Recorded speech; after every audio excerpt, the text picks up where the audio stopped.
Ratusan kendaraan mengular sepanjang 3 km menuju kawasan wisata Guci Tegal, Jawa Tengah, Minggu siang. Kemacetan panjang terjadi akibat serbuan wisatawan dan jalur yang sempit. Antrean kendaraan sejak Jalan Raya Tual Bojong hingga pintu masuk kawasan Guci membuat warga terjebak macet lebih dari 1 jam. Antrean kendaraan didominasi bus pariwisata, mobil, dan motor dari luar kota. Sejumlah wisatawan mengaku terpaksa meneruskan perjalanan meski terjebak macet karena sudah terlanjur menyewa penginapan. Tentang keadaan seperti ini? Oh, sebenarnya sih harusnya sih lebih diatur aja ya. Jalur keluar masuknya biar nggak ini ya kebentur di jalanan. Tapi ini tetap mau melanjutkan? Tetap lanjut udah bayar Tidak hanya antrean kendaraan, kepadatan juga terjadi di dalam kawasan wisata Guci. Ribuan pengunjung memadati pemandian air panas hingga sungai. Jumlah wisatawan pun meningkat 10% dibanding hari Sabtu. Yang mandi di sini? Kalau libur-libur hari ini, hari Natal dan Tahun Baru dari luar kota rata-rata. Dari luar kota ya, berarti tujuannya untuk mandi di Pancoran 13 ya? Kepadatan jalur wisata Guci diperkirakan masih akan terjadi hingga awal tahun baru 1 Januari 2024 mendatang. Pemandian air panas alami dari Gunung Slamet ini memang selalu menjadi tujuan wisata di masa liburan. Dari Tegal, Jawa Tengah, Yunibar, iNews melaporkan.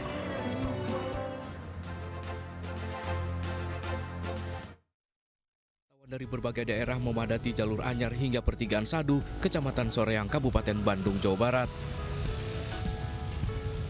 Mayoritas kendaraan menuju kawasan wisata Ciwidey dan Ranca Bali. Polisi pun menggunakan sejumlah cara untuk menghindari kemacetan, salah satunya dengan menerapkan sistem satu arah. Dengan demikian, kendaraan yang datang dari arah Ciwidey dihentikan sementara waktu agar kendaraan dari Soreang menuju Ciwidey bisa melaju. Kemarin itu ada kenaikan 30%, di mana kemarin sampai dengan jam 9.00 itu kendaraan mencapai 600 kendaraan, dan hari ini sampai dengan jam 9.00 sudah masuk di angka 900 kendaraan. Diprediksi kepadatan kendaraan akan terus terjadi hingga tahun baru 1 Januari mendatang. Dari Kabupaten Bandung, Jawa Barat, Erik Fahrizal, iNews melaporkan.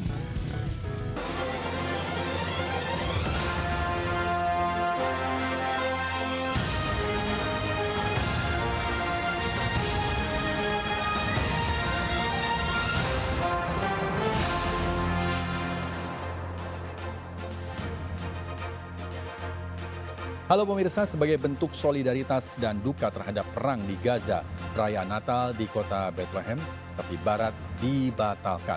Kota yang biasanya ramai didatangi wisatawan dan peziarah kini sepi. Saya Rizky Hasan, inilah seputar iNews selengkapnya.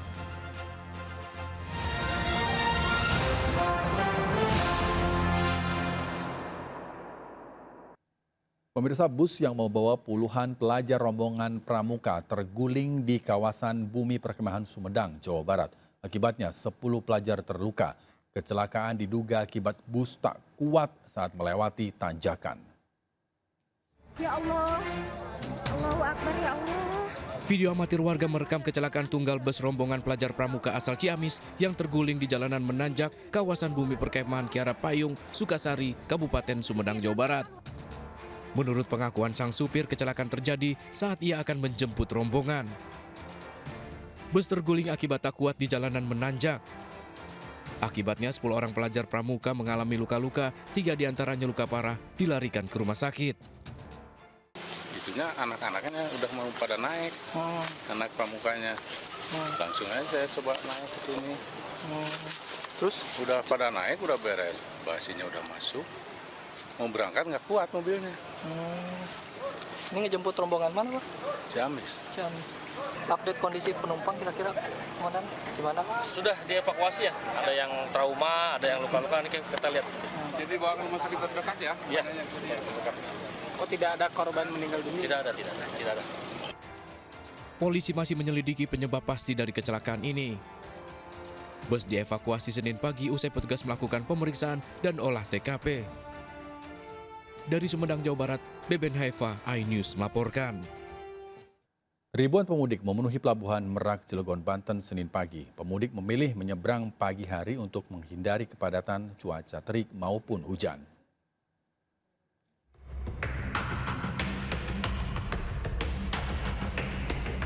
Sejak Minggu malam hingga Senin pagi, ribuan kendaraan pemudik memenuhi kantong-kantong parkir di Pelabuhan Merak, Banten. Tidak hanya kendaraan, pemudik yang berjalan kaki juga memadati Pelabuhan Merak dengan tujuan Bakauheni, Lampung. Para pemudik sengaja menyeberang pada hari Natal pada Senin pagi untuk menghindari kemacetan serta cuaca terik maupun hujan. Dari Jakarta mau ke Lampung. Kesan-kesannya ya enak aja gitu, nyaman kalau naik kapal, liburan di rumah gitu. Sementara itu data ASDP 24.000 penumpang dan 5.000 kendaraan telah menyeberang. ASDP Merak menyiapkan 7 dermaga yaitu 1 diantaranya dermaga eksekutif dengan 29 kapal Roro yang dioperasikan. Dari Cilegon, Banten, Iskandar Nasution, iNews melaporkan. Ya pemirsa, kita ke informasi lainnya. Libur panjang Natal dan Tahun Baru, jumlah penumpang kereta cepat bus meningkat 25%.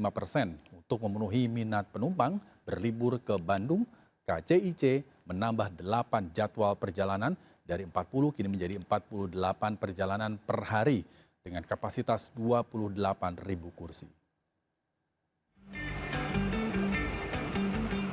Volume penumpang kereta cepat Wus Jakarta-Bandung meningkat hingga 25% di momen libur Natal dan Tahun Baru.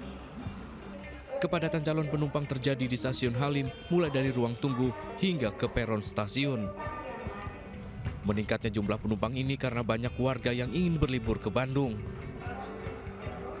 Untuk mendukung minat warga yang ingin berlibur, KCIC pun menambah 8 perjalanan dari sebelumnya 40 perjalanan kini menjadi 48 perjalanan per hari dengan kapasitas kursi mencapai 28.000.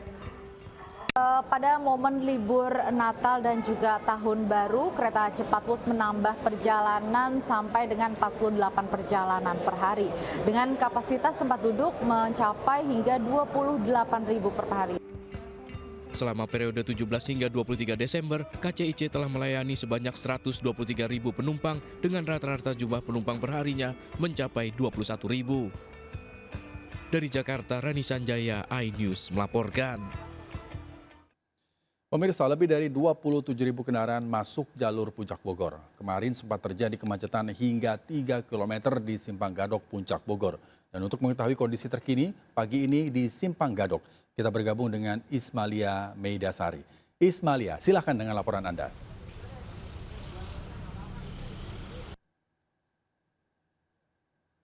Pemirsa, saya sedang berada di Simpang Gadok di Jawa Barat, dan saat ini memang untuk arus lalu lintas terpantau sudah dipadati oleh para pengunjung atau para wisatawan yang hendak berlibur ke kawasan Puncak Bogor. Dan untuk bisa kita lihat di belakang saya, untuk Rizky dan Hasan dan juga pemirsa, untuk di belakang saya ini sudah diberlakukan untuk sistem jalur one way sejak pukul 7.30 tadi, dan ini sudah dibuka untuk 2 jalur sejak pukul 9 pagi tadi. Dan untuk sistem ini akan diberlakukan hingga siang nanti sekitar pukul 11, namun ini juga nanti akan bersifat situasional melihat kepadatan pengendara yang dari Jakarta menuju ke Puncak. Dan bisa dilihat juga di sini untuk Rizky dan juga pemirsa, untuk kendaraan ini didominasi oleh kendaraan roda 4 atau mobil. Dan juga untuk update terbarunya untuk kendaraan yang menuju dari Jakarta ke Puncak ini ada sekitar 50.000 lebih yang sudah memasuki. Ini update data sejak 24 Desember 2023 sehari yang lalu. Dan juga untuk arus balik ini juga diprediksi akan terjadi puncak pada hari ini 25 Desember 2023. Namun tadi sepenuturan Satlantas Polres Kabupaten Bogor, untuk hari ini memang tidak terlalu padat dikarenakan hari ini merupakan perayaan Natal yang dimana banyak para pengunjung atau para wisatawan yang beribadah terlebih dahulu. Dan untuk puncak arus dari Jakarta menuju Puncak ini, puncaknya arusnya terjadi pada 24 Desember 2023. Dan untuk menunjang kenyamanan para pengunjung, di sini juga disediakan pos kesehatan dari Rumah Sakit Ciawi dan juga para tenaga medis dari Puskesmas sekitaran Gadok, dan juga disediakan pos istirahat bagi para wisatawan yang hendak beristirahat. Kembali ke studio, Rizky. Baik, terima kasih Ismail atas laporan Anda. Selamat bertugas kembali. Kita ke informasi berikutnya pemirsa. Puluhan warga terjebak selama 3 hari akibat bencana tanah longsor melanda Mandailing Natal, Sumatera Utara. Longsor menutup akses jalan. Kondisi puluhan warga lemas. Rekaman pantauan udara bencana longsor di Liris Basarnas memperlihatkan dampak longsor cukup parah, memutus akses jalan provinsi di Panyambungan Selatan, Atera Utara. Longsor selama 3 hari membuat akses jalan lumpuh total tidak bisa dilalui. Puluhan warga yang tengah melintas terjebak longsor selama 3 hari. Warga yang terjebak longsor lemas karena tidak mendapat asupan makan dan minum. Petugas pun mengevakuasi warga yang terjebak longsor. Saat ini tidak bisa dilalui dikarenakan adanya longsor yang terjadi di daerah Kecamatan Panyambungan Selatan. Kami mengimbau juga bisa melalui jalan alternatif dari arah Danau Ciais. Longsor kali ini merupakan yang terparah sejak 10 tahun terakhir. Dari Mandailing Natal, Sumatera Utara, Ahmad Hussein Lubis, iNews melaporkan. Pemirsa, 13 pekerja tewas, puluhan terluka akibat ledakan tungku smelter PT Indonesian Sting Sun Stainless Steel di Kabupaten Morowali, Sulawesi Tengah. Konfederasi Serikat Pekerja Indonesia akan melaporkan insiden tersebut ke Organisasi Ketenagakerjaan Internasional karena perusahaan dinilai mengabaikan aspek keselamatan pekerja.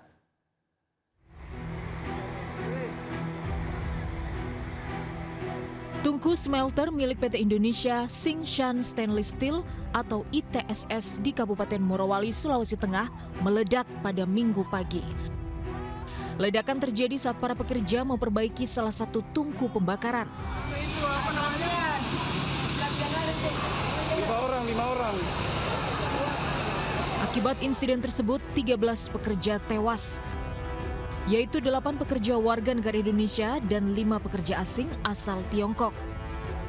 Sementara 22 pekerja lainnya terluka dan dirawat di rumah sakit. Ya, berita tersebut benar, ya. Dan oleh karenanya pada kesempatan ini saya beserta jajaran dan tentu juga Pak Dandim juga di sini hadir, ya, ikut belasungkawa atas kejadian kecelakaan kerja di Maksud. Ya. Kejadiannya pukul 5.30, ya, pada saat petugas teknis yang berjumlah 35 orang melakukan perbaikan salah satu tungku pembakaran. Jumlah korban masih terus didata, mengingat saat kejadian ada 51 pekerja yang terlibat dalam perbaikan tungku. Konfederasi Serikat Pekerja Indonesia (KSPI) akan melaporkan insiden tersebut ke Organisasi Ketenagakerjaan Internasional karena perusahaan diduga mengabaikan aspek keselamatan pekerja. Banyak perusahaan-perusahaan, terutama dari investasi Cina, mengabaikan tentang K3, keselamatan kesehatan kerja.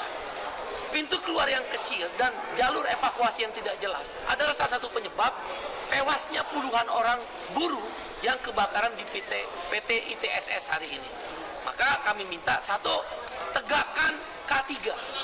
Semua perusahaan yang ada di Morowali, Morowali Utara dan Konawe di Sulawesi Tenggara wajib menjalankan K3. Polda Sulawesi Tengah masih menyelidiki penyebab pasti ledakan tungku smelter. Dari Palu, Sulawesi Tengah, Jamie Hendrik, iNews melaporkan.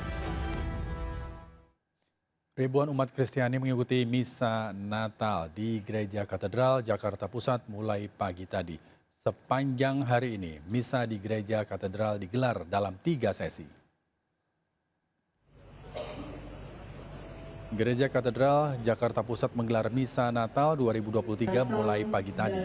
Ribuan jamaat mulai memadati Gereja Katedral untuk mengikuti misa sesi pertama, yaitu misa pontifikasi.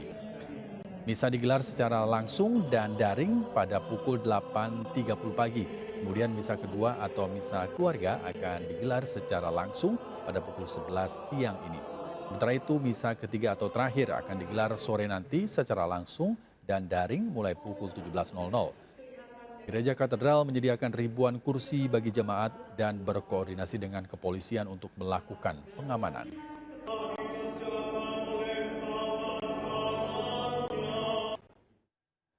Perayaan Misa Malam Natal di sejumlah daerah berlangsung lancar dan tertib.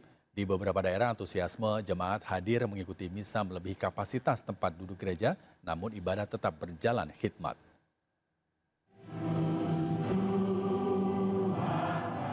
Ribuan lilin dinyalakan jemaat gereja saat ibadah Misa Malam Natal di Gereja HKBP, Jalan Riau, Kota Bandung.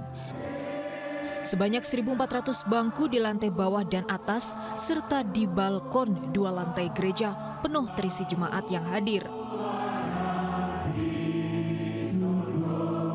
Jemaat yang terus berdatangan membuat panitia menyediakan kursi tambahan di halaman samping gereja.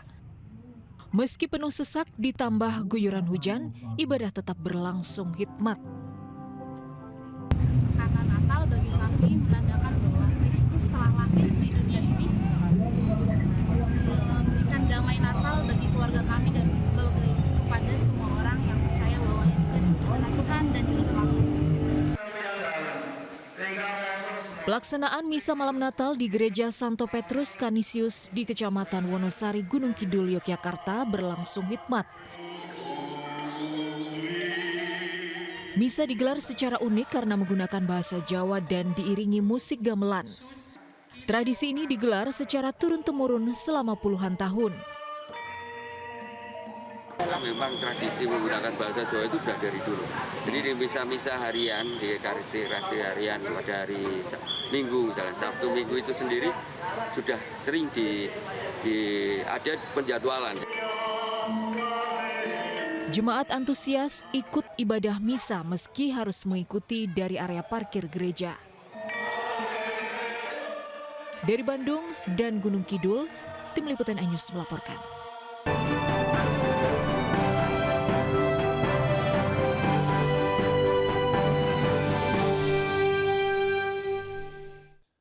Pemirsa, pemilihan umum 2024 semakin dekat. Calon Presiden nomor urut 3 Ganjar Pranowo terus memantapkan konsolidasi di berbagai daerah.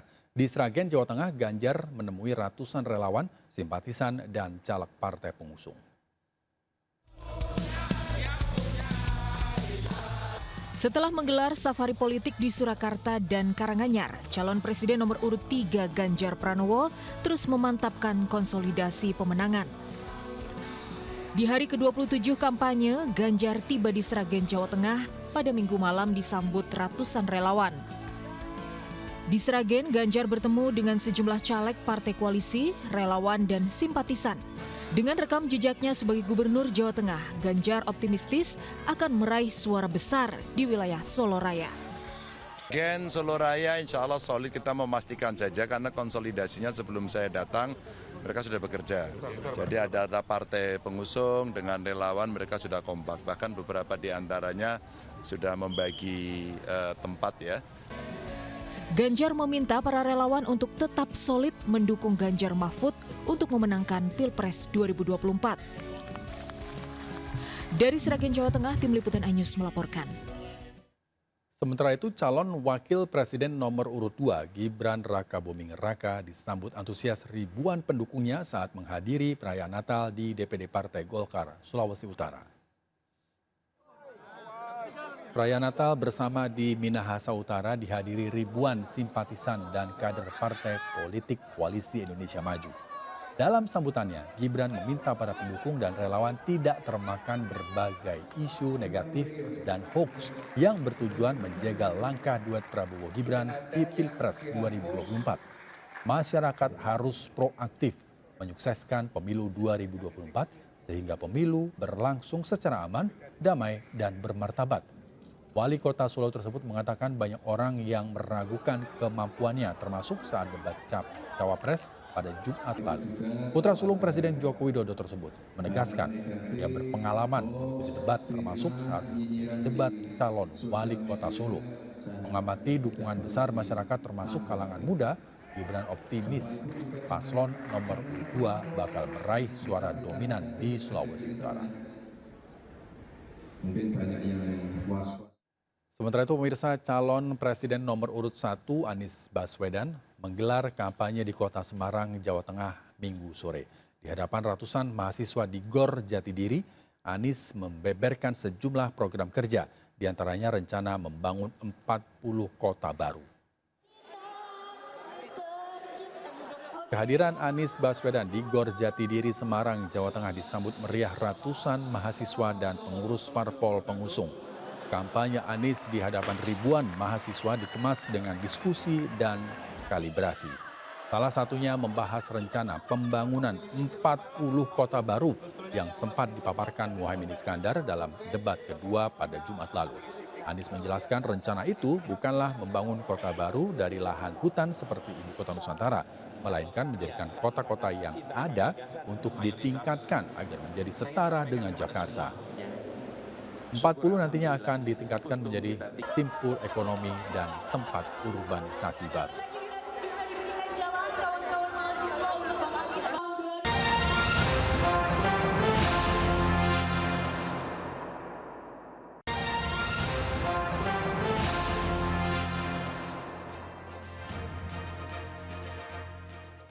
Terima kasih Anda masih bersama kami. Pemirsa, niat hati berangkat dini hari ke tempat wisata demi menghindari macet. Nyatanya wisatawan terjebak macet di kawasan wisata Lembang, Bandung Barat. Sejak pagi kawasan ini sudah diserbu wisatawan. Senin pagi kawasan wisata Lembang, Bandung Barat, Jawa Barat sudah macet. Antrean kendaraan sejak Jalan Setiabudi hingga menuju kawasan Lembang. Kendaraan didominasi mobil pribadi dan bus pariwisata dari luar kota. Volume kendaraan diperkirakan akan terus meningkat pada libur Natal hari ini. Banyak wisatawan yang memilih berangkat dini hari untuk menghindari macet. Namun setibanya di kawasan Lembang, wisatawan tetap terjebak macet. Dari rumah jam 3. Di rumah sana jam 3? Iya. Kenapa memilih lebih awal? Biar nggak macet. Macet sejauh ini? Tapi perjalanan ke sini tapi emang agak tersendat kalau nggak pagi. Dan sampai di sini pukul jam 3. Tapi nggak ya macet hanya sedikit, cuma nggak terlalu panjang lah. Kawasan Lembang selalu menjadi salah satu destinasi wisata yang diburu, terlebih banyaknya lokasi wisata baru yang ada di kawasan ini. Untuk mengantisipasi macet, Satlantas Polres Cimahi menempatkan ratusan personel di berbagai titik rawan macet dan menerapkan sistem satu arah jika lalu lintas mulai padat. Dari Bandung Barat, Jawa Barat, Yuwono, iNews melaporkan. Libur Natal dan Tahun Baru, Taman Marga Satwa Ragunan di Jakarta Selatan masih menjadi tempat favorit bagi warga Jabodetabek untuk berlibur. Sejak pagi tadi pemirsa sudah 9.000 pengunjung memadati tempat wisata ini. Sudah ada Jen Cahyani yang berada di Taman Marga Satwa Ragunan. Jen, silakan dengan laporan Anda. Sekian dan juga pemirsa, memang libur Natal dan Tahun Baru ini menjadi waktu untuk berlibur para masyarakat untuk membawa keluarganya, dan Taman Marga Satwa Ragunan ini menjadi salah satu objek wisata favorit warga Jakarta dan sekitarnya untuk berlibur.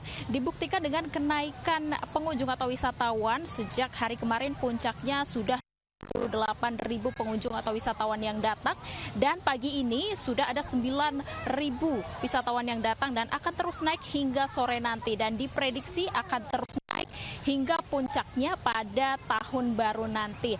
Dan untuk tiket masuk, karena memang ini wisatawan datang favoritnya, tiket masuknya cukup terjangkau, hanya Rp4.000 saja. Para masyarakat atau pengunjung dapat membawa keluarganya untuk berlibur di Taman Marga Satwa Ragunan. Dan spot favorit para wisatawan di sini ada di belakang saya.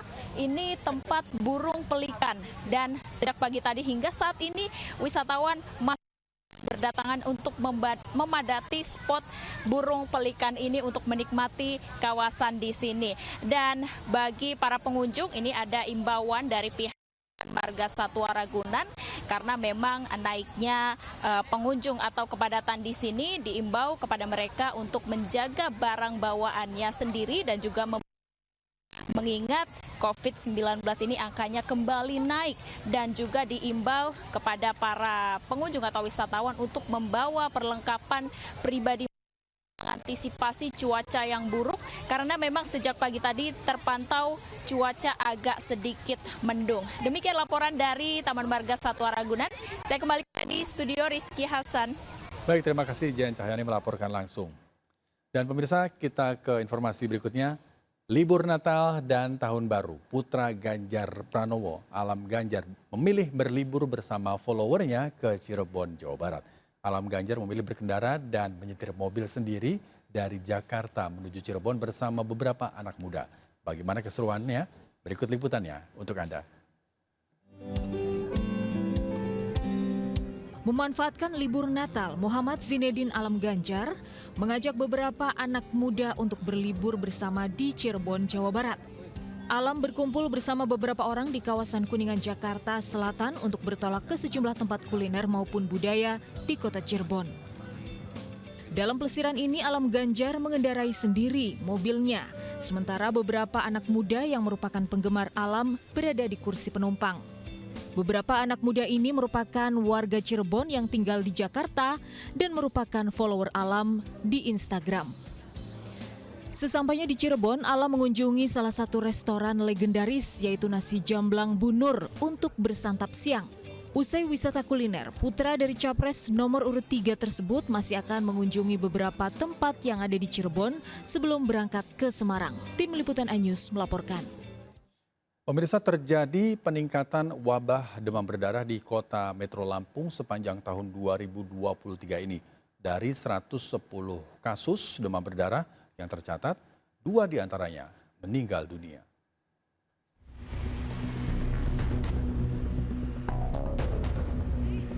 Dinas Kesehatan Kota Metro Lampung menyebut adanya peningkatan kasus DBD sepanjang tahun 2023 ini yang jumlahnya mencapai 110 kasus, 2 diantaranya meninggal dunia. Data Dinas Kesehatan mencatat kasus terbanyak di tahun ini terjadi di Kelurahan Karangrejo, Kecamatan Metro Utara, dan Kota Metro. Meski terjadi peningkatan kasus dibanding 2022 lalu dengan jumlah 88 laporan, namun Dinas Kesehatan Metro menegaskan tidak ada kejadian luar biasa dalam penyebaran wabah ini. Jadi untuk kasus DBD sampai dengan tanggal 21 Desember ya 2023 ini ada di 110 kasus. Nah, kemudian dengan angka kematian ada 2 kasus sampai dengan 21 Desember. Memasuki musim penghujan, pemerintah Kota Metro melalui Dinas Kesehatan rutin melakukan pengawasan dan pencegahan dengan terjun langsung ke masyarakat untuk memberikan edukasi.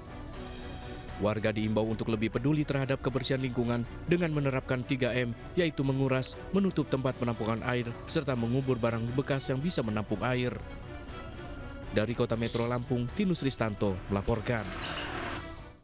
Abdul Halik Ahmad, caleg DPR RI Dapil 2 Jawa Barat dari Partai Perindo menyapa warga di Kabupaten Bandung dan Bandung Barat.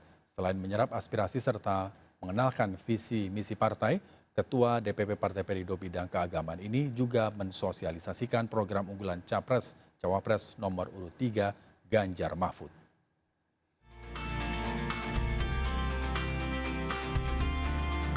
Warga Kabupaten Bandung Barat berharap Partai Perindo dapat menjadi aspirator untuk memberikan pendidikan dan pemerataan pembangunan di wilayah mereka. Hal ini terungkap saat caleg Partai Perindo Dapil 2 Jawa Barat Abdul Qolik Ahmad saat bertemu warga Kampung Baru Nyatu, Desa Pasir Lengo di kawasan Cisarua, Kabupaten Bandung Barat. Sementara dalam belusukan di Desa Cempaka Mekar di kawasan Padalarang, Partai Perindo juga diminta untuk membantu mengembangkan usaha para pelaku UMKM. Partai Perindo sangat mendorong supaya UMKM ini naik kelas. Jadi kalau hari ini ada 60 juta UMKM, maka diharapkan nanti bisa berlipat 2 kali lipatnya, sehingga dengan begitu maka bisa mengatasi masalah pengangguran di Indonesia dan bisa menciptakan lapangan kerja baru. Pada belusukannya, Abdul Qolik Ahmad yang juga Ketua DPP Partai Perindo bidang keagamaan ini juga mengunjungi Desa Cipedas dan Sidang Sari, Kecamatan Paseh di Kabupaten Bandung. Selain menyerap aspirasi warga, Abdul Qolik Ahmad juga sosialisasikan visi misi dan program Partai Perindo serta program unggulan Capres Cawapres nomor urut 3 Ganjar Mahfud. Tim Liputan iNews melaporkan. Sementara itu di Sidoarjo, Jawa Timur, caleg Partai Perindo Anang Iskandar berbagi kebahagiaan dengan emak-emak membagikan puluhan paket sembako.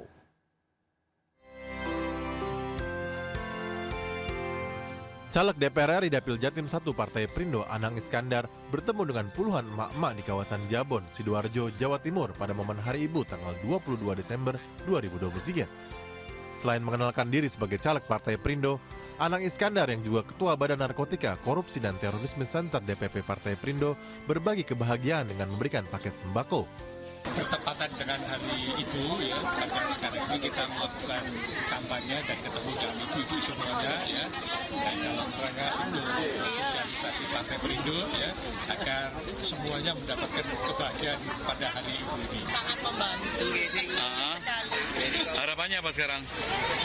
Pengennya? Semoga Perindo kedepannya bisa membantu semakin mensejahterakan Indonesia. Anang Iskandar juga gelar nonton bareng debat Cawapres tahun 2023 di kawasan alun-alun Sidoarjo bersama masyarakat, caleg Partai Perindo dan relawan Ganjar. Saya senang sekali dapat bergabung di sini bersama caleg-caleg Perindo, dan di sini saya bisa tahu Cawapres yang bermutu, bisa bicara dan tapi tetap pilihan saya nomor 3. Nonton bareng debat Cawapres digelar untuk mengetahui keunggulan, kepiawaian, dan kualitas Cawapres nomor urut 3 Mahfud MD dalam menyampaikan visi dan misinya dan layak untuk dipilih pada Pilpres 2024 mendatang. Dari Sidoarjo, Jawa Timur, Pramono Putra iNews melaporkan. Kami akhiri jumpa kita siang hari ini. Saya Rizky Hasan bersama tim yang bertugas mengucapkan terima kasih, tetap semangat, dan sampai jumpa.